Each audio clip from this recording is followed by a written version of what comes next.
And that they're singing? Yes. Okay, just like... Yeah. What is the role of a conductor, like in one sentence? We can come back to it. We might do like this. That is to kind of remind the soft palate to raise higher, okay, for the sound. The conductor definitely need some kind of knowledge for each instrument. It's for communication. Do conductors tend to hang out with other conductors? No, we don't like each other. No, just kidding.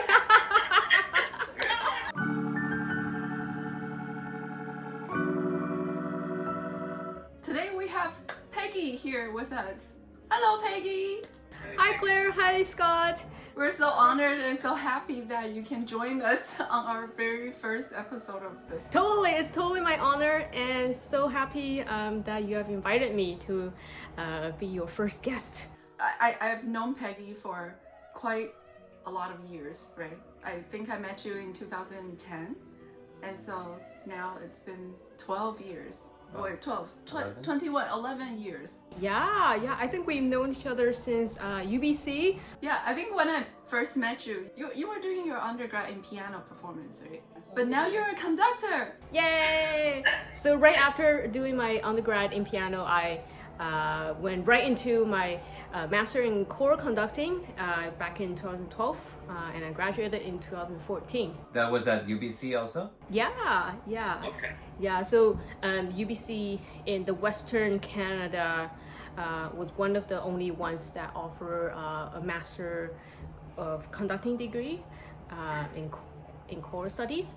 So going from piano to conducting, was there a class you took, a particular class, or did you get some experience conducting as a piano major? My study journey has been a little bit with different paths. So I started off studying music at Capilano University. Back then was Cap College. I wanted to go into the music therapy program, so I was admitted back in 2007, and then at the same time, Cap College offered the choral conducting certificate, and as I was always kind of interested in that. So I took that at the same time as with my music therapy program, and then after 1 year, I decided that I like it so much that I wanted to transfer and finish my music degree at UBC and go into a choral conducting program. Oh. Yeah, so it wasn't like a straight path, but I got there at the end. So you did some conducting, and then you did a piano degree, and then back to conducting? Yes, that's exactly it. And I started off having more interest in choral conducting. It was because I was playing piano. I was the accompanist or collaboratist. Even since I was in high school, so I played piano in choirs. And then also when I was at CAP, I was also the pianist for all three choirs at CAP. And when I actually got to UBC, I also played piano for Choral Union 1 year. Yeah, so actually my experience of actually singing in the choir, not a whole lot, but I had a lot of seeing the back end and the rehearsal techniques of choral conducting, a lot of years under my belt. So for you, when did you know that music is the thing that you want to do? And was your family like against it or for it? Oh, it's quite funny.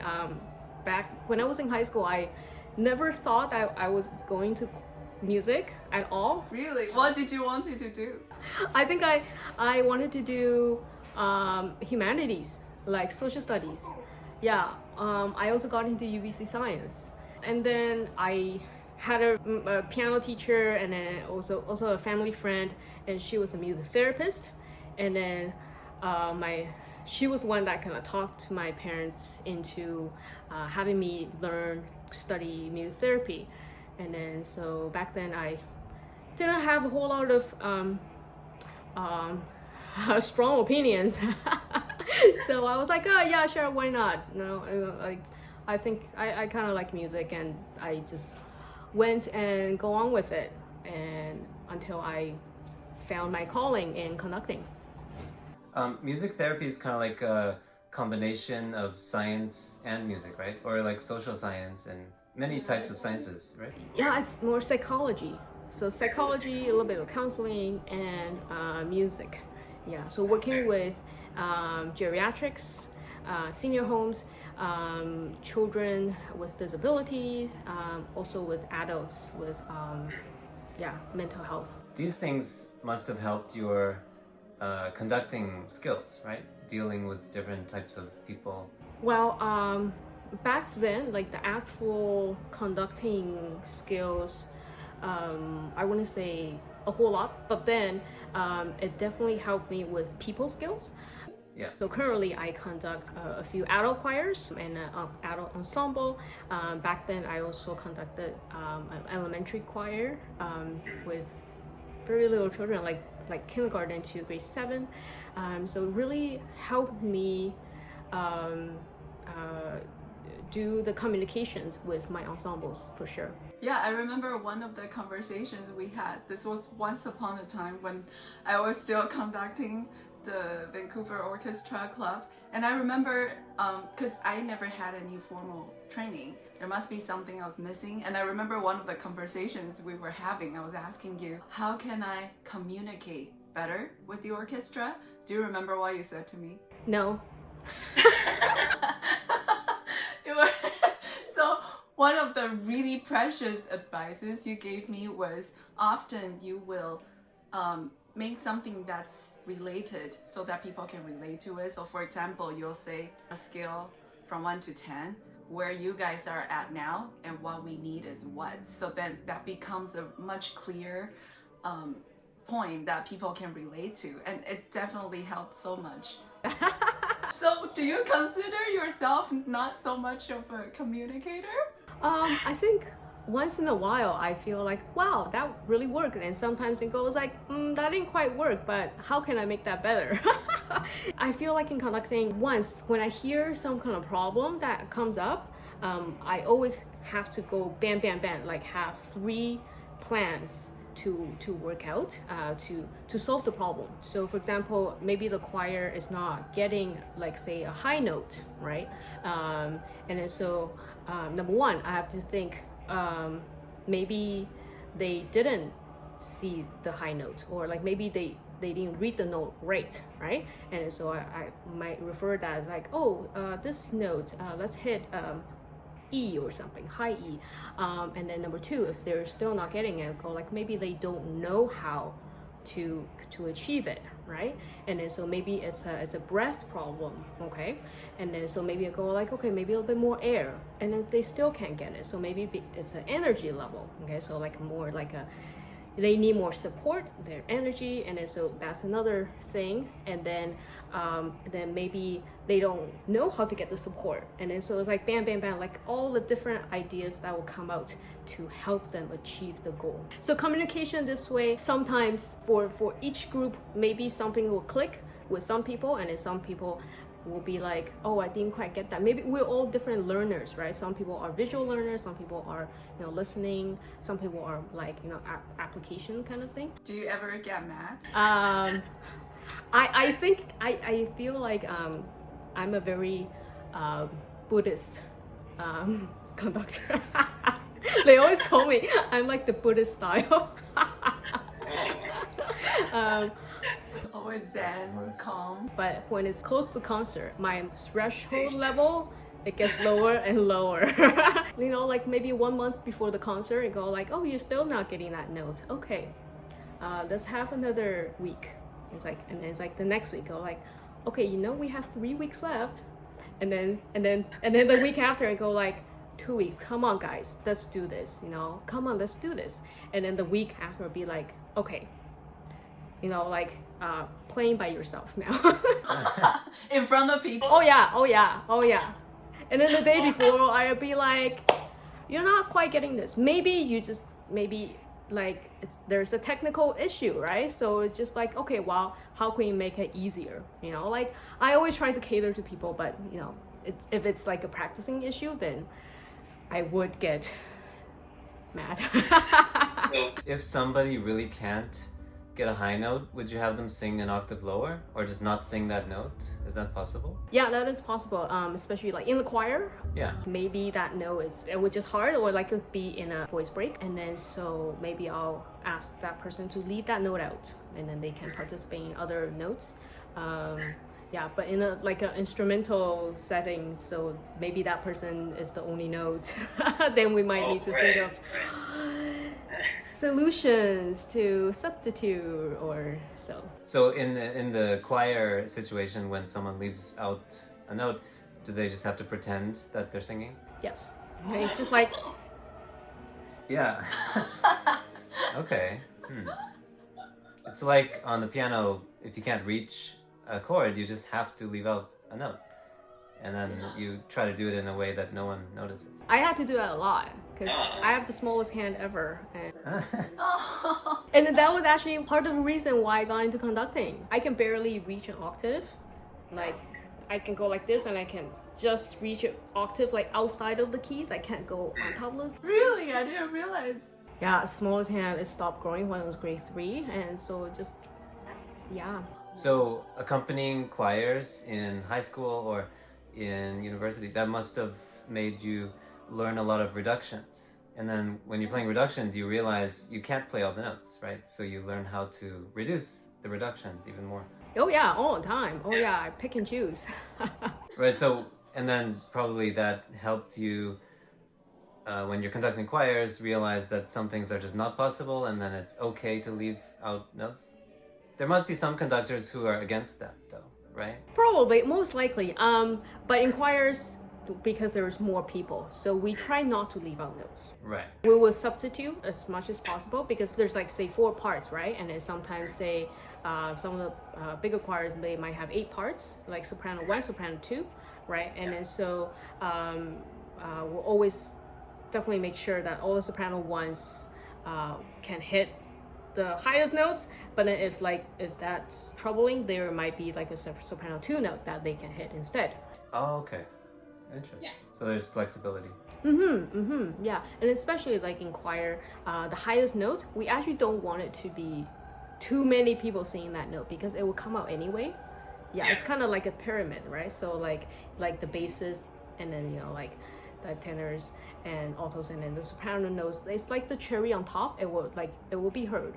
Yeah, we don't need like this. We don't need too many sopranos on the top. Oh, interesting. It's kind of like the piano. When you're doing a piano concerto, the middle register is often swallowed up by the orchestra, but if you play one high note, even though the string is tiny, it'll still come through. Yeah, exactly. For you, what is the role of a conductor, like in one sentence?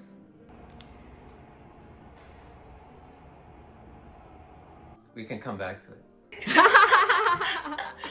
Because I told her yesterday, but yeah. I think it's the role of conductor is to enable and inspire musicians to make music. That's nice. Yeah, that's a good answer. Yeah. Nice. And we put you on the spot there. Nice. Oh yeah. Because I think about it all the time. I recently conducted an actually in-person concert just last Saturday. It's been a while. It's been like a year and a half. And then some of the players asked me, "Oh, Peggy, do you get nervous when you're conducting?" And I'm like, no. Well, because I feel like the conductor's role is to rehearse the music, and then so everything is prepared. So everything should be totally prepared until the concert, and then during the concert, the conductor, I'm basically a cheerleader, and then just like a reminder for the musicians to play the music as the way that we rehearse.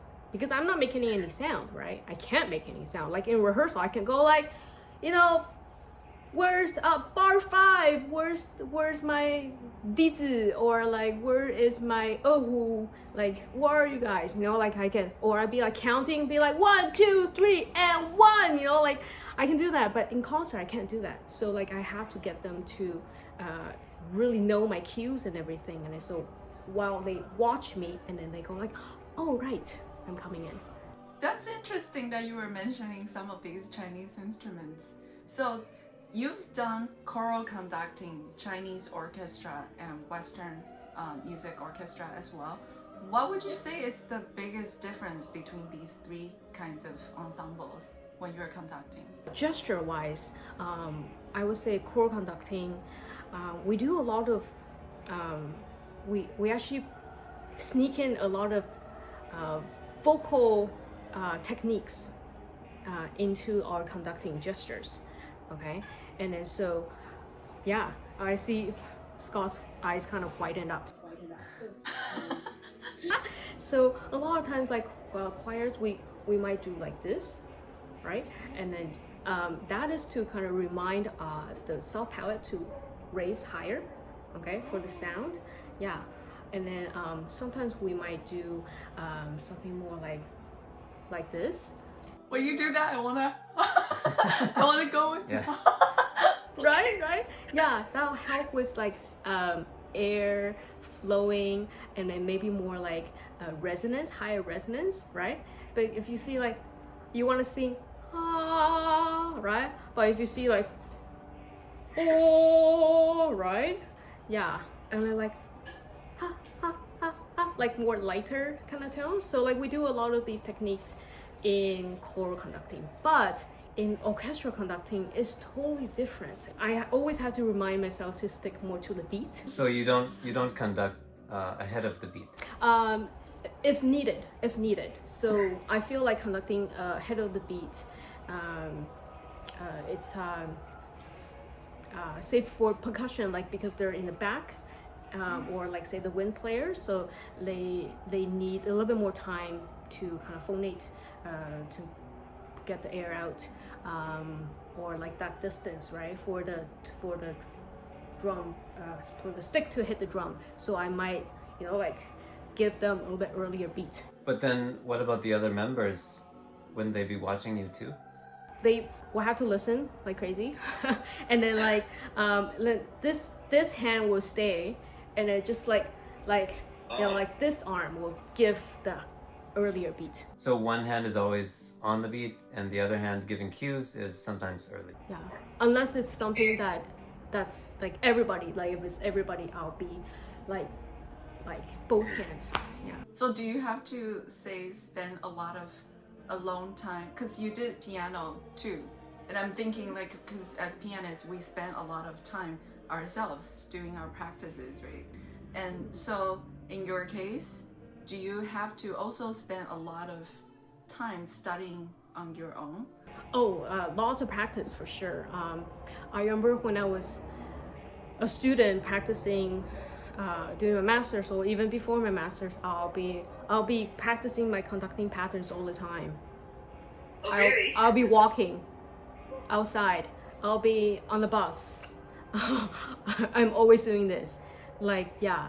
And then I kind of train myself to do two things at once. And then so I might be brushing my teeth, and then I'll be doing Nice. yeah, you always want to do like different things, or like I'm doing something with my left hand, and when I'm driving, and then I'll be like Driving? Are you sure that's a good idea? just like little things, right? Dedication. That's dedication. Because I have to do it so much that it becomes a part of me, and then so I can keep the other parts of me focused on, like say listening or doing the cueing and looking at my score and looking if anybody's like lost or anything, right? When you conduct, do you use an iPad? I don't. I'm quite old school, so I still use paper because I like to mark it, and then a lot of time when I'm like doing a rehearsal and maybe something's not working, and so I rather have a little pen and just like circle things. For choral music, maybe I will be able to use an iPad, but then say Chinese music, oh my gosh, there is always some kind of like a repeat, and I have to skip like many pages. Oh. Yeah, it's like this thick, and then I have to maybe go back like half of it, or Yeah. Yeah, and then so it makes it harder. So I rather just like dog ear it and then just be able to go Right. like put a little tab on. Yeah, because I feel like, well, maybe because maybe they do that on iPad now. Yeah, they do. You can set it to which page you jump to when you tap. Yeah. I just find it like sometimes if I want to rehearse something, I like kind of know where it is and go like, okay, in the middle is like I open it up and go like this, and then I can rehearse it, and then. But Yeah, we still I like kinda having have to paper, go, and like, so Yeah. later. one of the main things is you have 2 pages at the same time. Right. iPad is just 1 page at a time. Yeah, iPad reading is new for us, and we haven't really performed from it yet.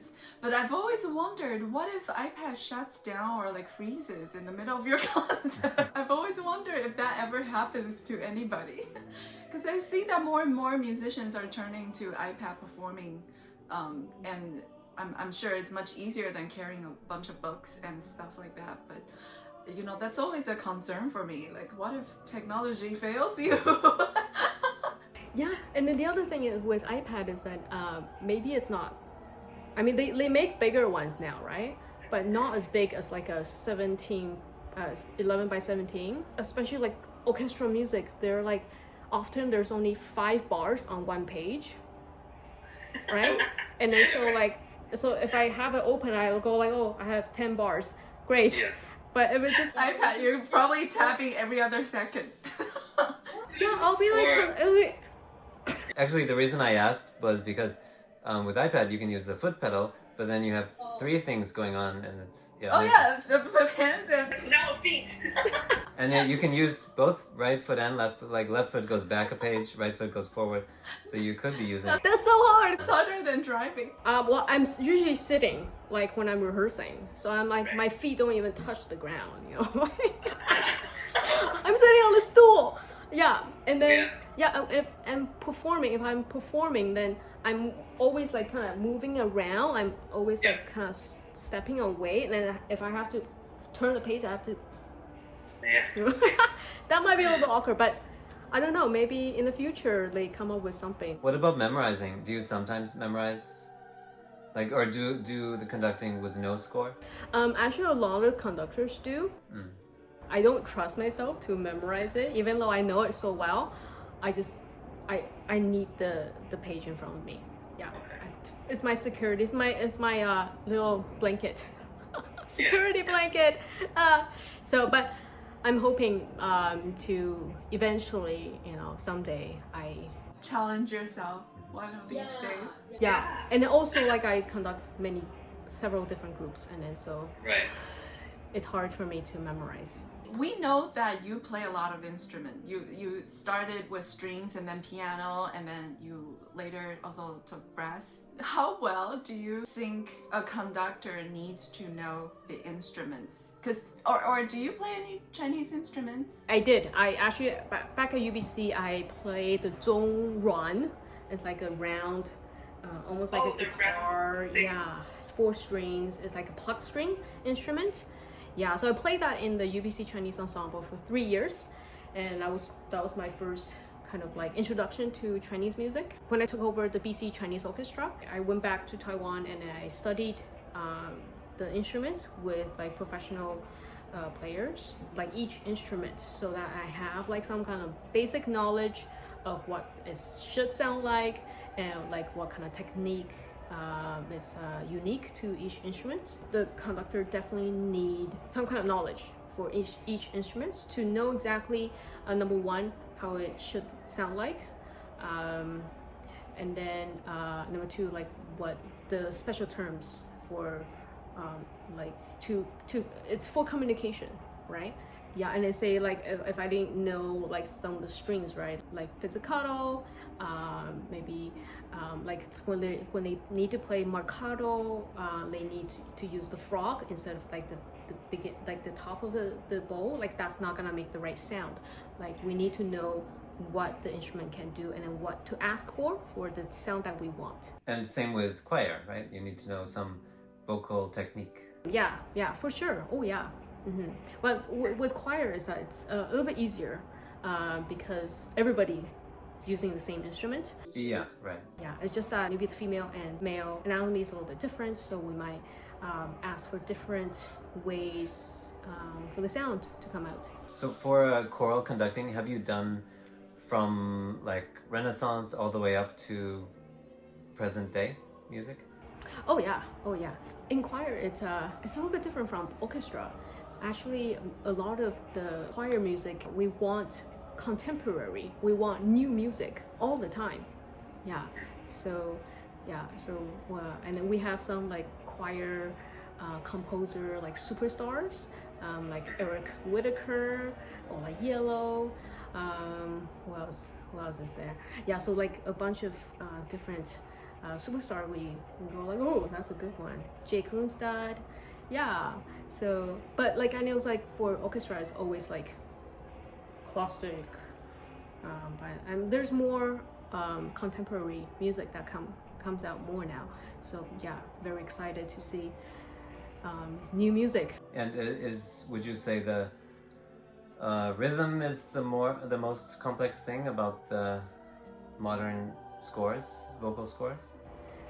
Rhythm maybe sometimes, but they often ask singers to do extended technique stuff. Oh, yes. Yeah, like Oh, cool. yeah, or like maybe unmetered, and then it will be like ostinato, and it will be like different people bringing in at different times, people saying different things. Yeah, that's a lot of some of the new techniques that people use all the time. So with so many ensembles that you're conducting, how did you get how did you get the exposure? Like how or let's put it this way, if say young people, they want to become conductors, how would you recommend that they get exposed? Well, I think with any other jobs out there basically in the music world, it's all about connections. So you definitely like know as many people as possible. Go to events, go to concerts. Support your friends, and definitely be good at what you do. I think those are the 5 things I would, advise young people. Do conductors tend to hang out with other conductors? Like, pianists always bunched together. Do conductors do the same? No, we don't like each other. No, just kidding. What were the first thing you said out of the 5? Didn't you say make lots of friends? No, definitely. Yeah, oh yeah, I have a bunch of our conducting friends. When I first started out, my job, one of my choir was handed down by one of my friend Camille. So he was like, oh, this choir, that I need to move on. So since you just graduated and you're free, here we go. And I'm still with that choir. So yeah. So it happens, and then also get out there and audition for any opportunities. There's hardly any competitions, especially in choral conducting, but I think there's a few that pops out lately. So definitely that's another way to get some recognition internationally, and but locally, I would say making new friends. Have you thought about starting your own choir, or you're already conducting a choir, so you don't really need to start Or starting your own, right? your own orchestra, that kind of thing. Well, that's a lot of work. I can imagine. I mean that's just lots of work and lots of money involved, right? You have to invest. Yeah, it's quite tough. I But guess. you get a lot of say in the programming currently. Like you choose the pieces. Sometimes I actually enjoy not programming myself. Then who programs? My choir. Oh, really? So they bring you pieces they want to sing? Yeah. Oh, nice. I have a choir. They're called the Left Coast Labor Choirs. So they're a lot of activism and and labor history. And so that's totally not my background, right? So what I bring to this choir is my expertise in choir technique, vocal production and everything. So everything on the musicality side. And then they have different committees.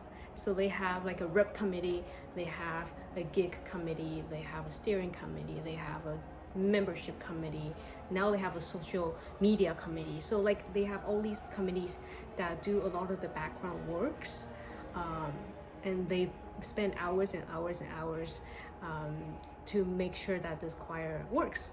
So I can just focus on the musical side of it, so that it benefits both ways. And then they bring in pieces that, because I wouldn't know, maybe some songs like Solidarity Forever, that's totally not in my repertoire, right? So and then I will learn it, and then I will teach it to them, or maybe they already know it, and then how can I make them sound better? And then that's my job. Yeah, that's a nice approach, because then the members will feel more enthusiastic if it's something they chose, right? Yeah, exactly. Yeah, same with the Chinese orchestra too, right? Yeah. Oh, really? Oh, that's very different from what I always thought of, because or was it an old school thing? I always thought conductor has the absolute say, like there's no questioning the conductor. So how much power does the conductor actually have? You mean at the repertoire or like at the rehearsal? Everything from programming repertoire to rehearsals to like scheduling or things like that. It varies with different choirs. So I do have one choir that I program, and I do the communications, and I do like we have to do a concert, and so I'll like contact the venue, I'll make the program and everything. And so that for that choir, like I do have, I would say, like most of the say on programming. But often I also ask for members to kind of like recommendations of what they would like to sing. Yeah. Yeah. And that will make people want to keep coming back, right? Like. Yeah. Feel like they really contributed in this ensemble. One thing I learned that I would never think of as a pianist when I was conducting was in rehearsals, you rehearse the order of the pieces from the most instruments needed to the least, so that some people, when they're done, they can go home first. I didn't think that's how they would rehearse. Oh, this is something that we usually say when we don't want to waste time, right? So we want as many people engaged at once. Like if I'm rehearsing like a section, right? So if I'm using like say 1 minute, I have to, for sure, like this is really needed. And if I needed more time, then like it's worth it that other people are waiting. It's 1 minute for me, but then it's 20 minutes of the ensemble, right? So there are 20 people not doing anything, so I'm wasting 20 minutes. So we're always have to like be really mindful of that. When I was doing my choral conducting degree, exercise we do is that we try to say everything within 7 words. Oh, that's useful. Wow. Yeah, so every time when the music stops, we can only say 7 words or less. But doesn't it take you like a minute to come up with 7 words? No, I mean, like we might be like doing a piece, and then something happened, like maybe the tenors, it's always the tenors. Just kidding. So like the tenors maybe got lost, so we just stop. We can go like bar 8 tenors, beat 3 higher, or something like that, right? Okay. Or so we say pitch, right? And then we try to show like what we want. Wow, so that saves words if you do the gestures. Yeah, we try to show it in our gesture instead of words. So yeah, trying to be very, very concise. Do you think, I heard that pianists tend to talk with their hands like this. Do you think conductors do that even more? Yes. Oh yeah. So if a group of conductors gather together, are you all busy with Hey, I have a question actually. I've never asked, but I just remembered. So I used to be the accompanist or collaborative pianist for choirs at some points. And often in the rehearsals, I see that the singers, sometimes they'll sing and then they raise their hand and then down again. But then they all continue singing and they take turns to do that. What is that? That is when the singer, when they make a mistake. They go like, oh, that was me. Oh. Yeah. And then they go on. Yeah. Because when that happens, the conductor knows that, oh, the singer knows that they made a mistake. Or like say if a lot of people raise their hand, and then the conductor might decide to stop and then let's go over that. Or like say conductor hears a mistake, and then no one raised their hand, that means the singers don't know that they made a mistake. Interesting. Oh, I have a question. For music that has never been recorded before, do composers send like a interactive score, like a MIDI file or something that you can hear an electronic version of the score? Or do sometimes conductors enter note by note into a program so they can hear it back? Oh yeah, that's definitely preferred. Okay. Because the composer is also working with a deadline, right? And often maybe that could be 2 weeks before the first rehearsal, or it could be a month before, and then so that doesn't leave a whole lot of room for the conductor to score study. Then it will be best if we can have like and then say if it's like 100 pages long, and then like but like I could like plunk it out, but like if it's like like tons of like instruments, like it's much better if I have like MIDI file just to kind of get a sense of like, okay, this is what it should sound like, and then that'll make it a lot easier. Have you tried composing choir music or any ensemble music? A little bit, maybe like one piece or two. Back then, like that's more than 10 years ago. Yeah, so but I realized this is not my thing. I'm maybe better at editing, or editing music. Yeah, I think I like that better. But arranging or like composing with new ideas, I'm not someone who always have like new ideas, but I know what sounds good, what sounds right. So Yeah. do you know that the Chinese musicians, the traditional Chinese musicians, they read numbers? Yeah. I mean, like the numbers, it works for, well, like we Asians, like we learn the solfege system, so like that comes pretty naturally for us. So they just go like just do re mi fa sol la si do si la sol re mi do, and in different key, right? So like basically that's how they read it.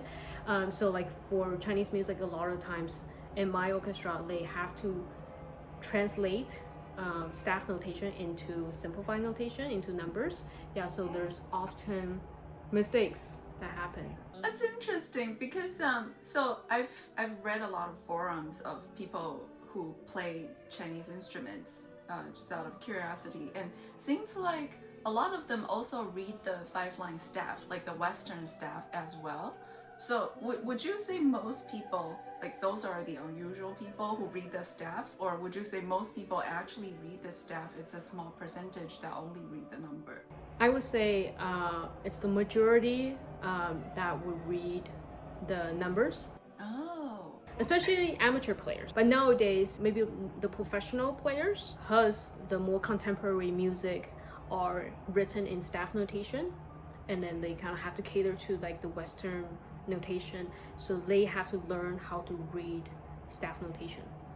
So when I was taking the guzheng lessons, the teacher was telling me that a lot of these things are not written in the score, like it has to be passed down. So for example, sometimes they won't say vibrate the note here, or how to shape this here, there, or here you're supposed to add a note, but it doesn't say in the score, kind of thing. Does that happen with Chinese orchestral music? Chinese orchestral music, it's a genre that's newer, So Okay. yeah, so like Chinese music used to be like mostly soloistic, right? Or like some kind of ensemble, but they often, kind of like kind of, it's almost like a fugue.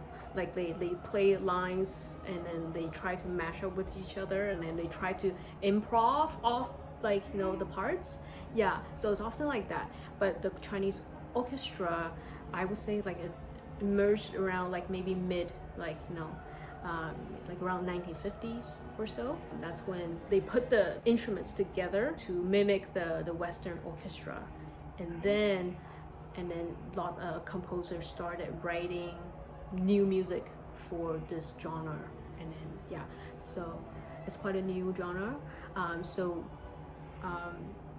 It really depends. So like mostly they would put, like whatever they want into the music. Yeah, unless they say like I want it in a certain style, and then it will be up to the players to be able to play in that certain style if they learn that.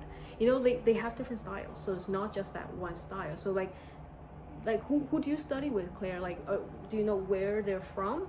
I think my teacher is from Yangzhou. She did explain there's like the northern way of playing guzheng, southern way, like that's why there's the different feel of the music. Even if you play the same sheet of music, but a lot of these things are passed down verbally. That's what she told me. Yeah, so a lot of these styles are passed down.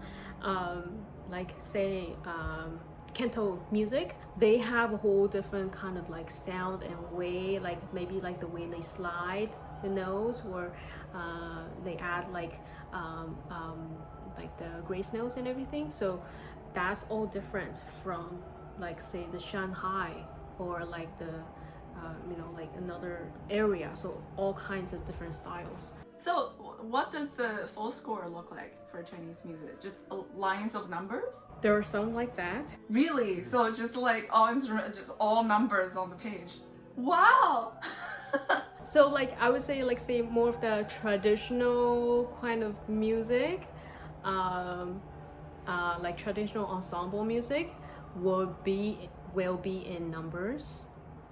Yeah, but then some of the other maybe more advanced music will be in notations. So yeah, staff notation.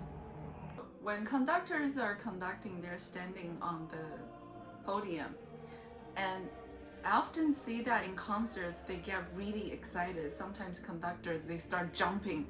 Do you in your personal experience, do you ever worry about jumping off or falling off the podium? All the time. Yeah, I'm someone who moves a lot. Yeah, I move a lot like when I'm conducting, because I get very animated when I'm conducting. Usually we take a step. So like say you have a center, and it's kind of like like the dance revolution, like the DDR. Okay. I never did. Oh, did you? You've never done DDR? Okay, so it's like this thing. So like you're in the middle, and then you have arrows, like up, down, like to the right, to the left. Yeah. So that's how much you can move. So like one step to each direction. Yeah.